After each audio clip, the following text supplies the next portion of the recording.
C'est un film dont j'ai énormément entendu parler pendant des années, on me l'a recommandé, c'est un peu un classique, il a gagné beaucoup de prix et c'est vrai que je l'avais pas mal repoussé son visionnage et il y a pas longtemps je m'ennuyais un peu donc je me suis mise dessus. Franchement, je comprends pourquoi tout le monde en parle ou en tout cas beaucoup de gens en parlent et pourquoi tout le monde dit que c'est un chef-d'œuvre. Du coup, le drama va parler de ce personnage-là qui est une jeune lycéenne et en fait au début du drama, une de ses camarades de classe, une de ses amies va se suicider et on va nous expliquer en fait qu'elle était gravement harcelée dans sa classe et justement qu'elle s'est suicidée à cause de ça. Du coup, à partir de la mort de son amie, bah, elle va devenir la nouvelle cible de sa classe et c'est à partir de là où tout va déraper. Du coup, la vie de ce personnage-là va complètement basculer à partir du moment où elle va rencontrer ce personnage-là, du coup, qui est un jeune garçon qui est un petit peu plus vieux qu'elle et qui en fait est en décrochage scolaire, ou en tout cas qui vit un petit peu en marge de la société. Ils vont se rapprocher, ils vont se lier d'amitié et une histoire va naître entre les deux et voilà. Pas trop précisé, mais c'est un drama du coup qui parle de harcèlement scolaire principalement et qui se place plus particulièrement durant le Gaokao, qui est une épreuve en Chine qui correspondrait un petit peu au baccalauréat en France. C'est un événement en Chine.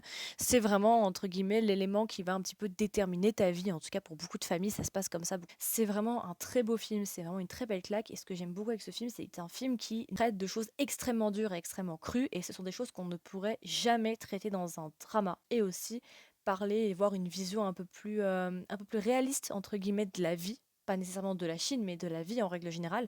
Et ça, c'est pas courant, donc c'est quelque chose que j'ai beaucoup aimé. Le jeu des acteurs, il est juste incroyable, il est juste pépite. Les acteurs sont extrêmement talentueux.